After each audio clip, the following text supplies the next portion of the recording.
యానం అభివృద్ధి జరగాలంటే ఎన్నికల్లో ఎవరు గెలుపొందితే బాగుంటుందో స్పష్టంగా చెప్పేస్తున్నారు యానం ఓటర్లు.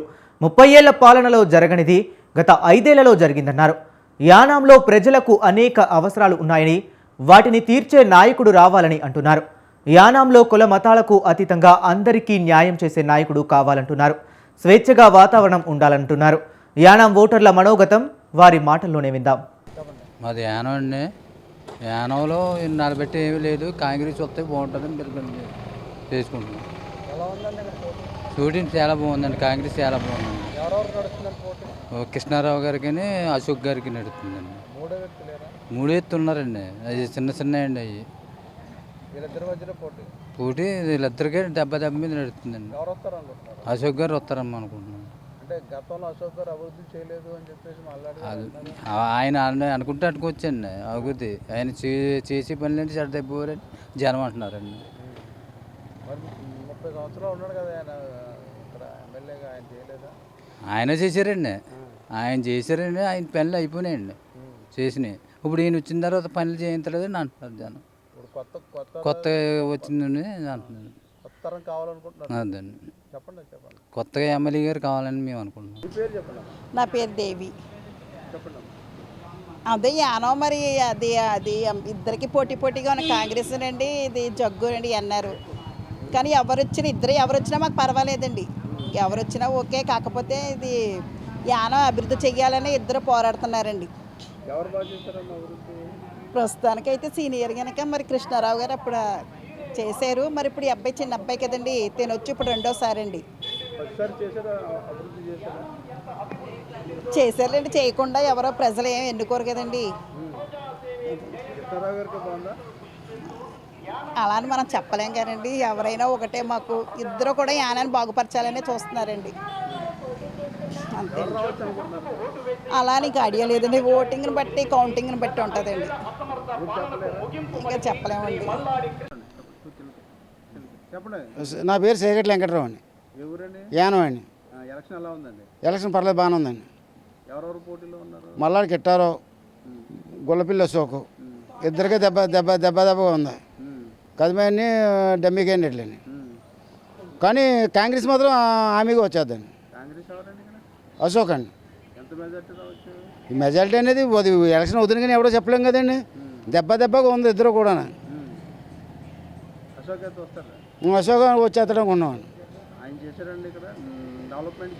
డెవలప్మెంట్ ఏం చేయనాక కుర్రోడు చేసి ఇవ్వండి చెడదెంగుతున్నారు. మొన్న ట్రిప్ నిలబడ్డాడు అతను. అంతకుముందు మల్లాడి కిట్టారు 96 నిలబడ్డాడు. నిలబెట్టమని చేసింది ఏముంది, వాళ్ళకి చేసుకుని కూడా చేసుకుంటాడు. కాపులు రానివాడు దగ్గరికి. కాపులుగానే చేయనివాడు మల్లాడి కిట్టారు అనేది. ఇంకే ఈ వచ్చేది మొన్న ఎలక్షన్ ఏమైంది, ఫస్ట్ని గొల్లపిల్లి శ్రీనివాస వచ్చాడు. అలాగా ఇప్పుడు దీనికి కూడా మామూలు గొల్లపిల్లి శ్రీనివాస వచ్చేస్తాడని అనుకుంటున్నాను. ఆయన వస్తే బాగుంటుందండి. నా పేరు లంకే లోవరాజ్ అండి. మాది మత్స్యకార సామాజిక వర్గానికి చెందిన వ్యక్తిని. యానంలో గత 25 ఏళ్ళ పరిపాలన చూసాం. మల్లాడి కృష్ణారావు అనే వ్యక్తి పరిపాలించి 25 సంవత్సరాలు మమ్మల్ని ఎప్పుడూ కూడా సొంత సామాజిక వర్గమైనా సరే గ్రామంలో తన సొంత ఒక నలుగురు పెద్దలు 5 పెద్దలు మాత్రమే బాగా చూసుకొని కద్మా ప్రజలందరినీ కూడా భయభ్రాంతులతో గురి చేసి ఎలక్షన్కి ఓట్లు వేయించుకోవడం అనేది జరిగేది. అయితే ఇప్పుడు మాకు గొల్లపల్లి అశోక్ గారు వచ్చిన తర్వాత మాకు స్వేచ్ఛ దొరికింది.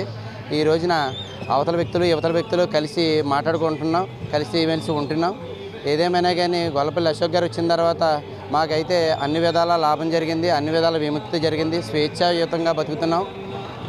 మాకు ఓఎన్జీసీ నిధులైతే గొల్లపల్లి అశోక్ గారు వచ్చిన తర్వాతే మేము ఆర్థికంగా బలపడ్డాం. మా మత్స్యకారులందరూ కూడా.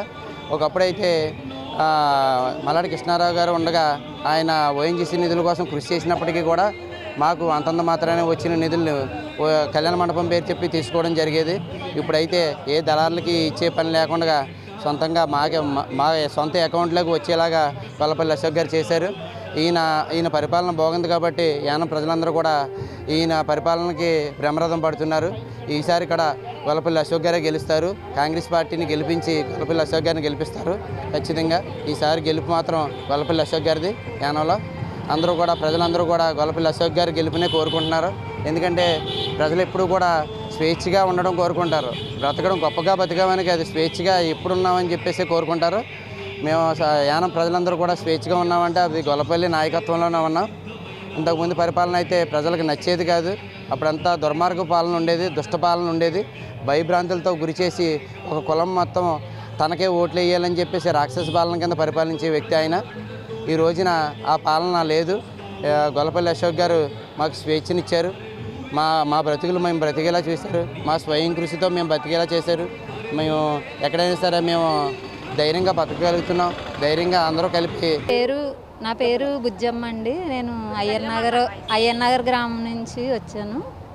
అయితే లాస్ట్ 5 ఇయర్స్ నుంచి చూస్తే 25 సంవత్సరాల నుంచి ఒక విధంగా ఉంది, ఈ 5 ఇయర్స్ నుంచి వేరేగా ఉంది. ఏంటంటే జనాలకి కొంచెం స్వేచ్ఛ అనేది వచ్చిందండి. ప్రతి ఒక్కరూ ఈరోజు నేను ఇలా మాట్లాడుతున్నానంటే కూడా అది అశోక్ గారు వచ్చిన తర్వాతే మాట్లాడడం జరుగుతుందండి. ముందులో అయితే కృష్ణారావు అయ్యబాబు ఏమనేస్తాడో ఏం చేసేస్తాడో భయంతో బ్రతికేవారండి. ఇప్పుడైతే అలా లేదండి, ఒక 50% తగ్గింది. ఇక రాబోయే ప్రభుత్వంలో ఒకవేళ నెక్స్ట్ కాంగ్రెస్ వస్తే, అశోక్ గారు వస్తే ఇంకా ప్రజలకు స్వేచ్ఛ వస్తుందని నేను భావిస్తున్నానండి. అయితే ఈ గ్రామ ప్రజల మద్దతు ఎలా ఉంటుంది అంటారు? అసలు మా గ్రామంలో 50-50 ఉంటుందండి. అంటే మత్స్యకార గ్రామం అండి. ఆయనకి కుంభస్థలం లాంటిది అన్నమాట. ముందైతే ఒక ఓటు కూడా పోకుండా ఉండేది. ఇప్పుడైతే ప్రజల్లో చైతన్యం వచ్చిందండి. చాలా వరకు మార్పు వచ్చిందండి మా గ్రామంలో కూడా. వ్యతిరేకత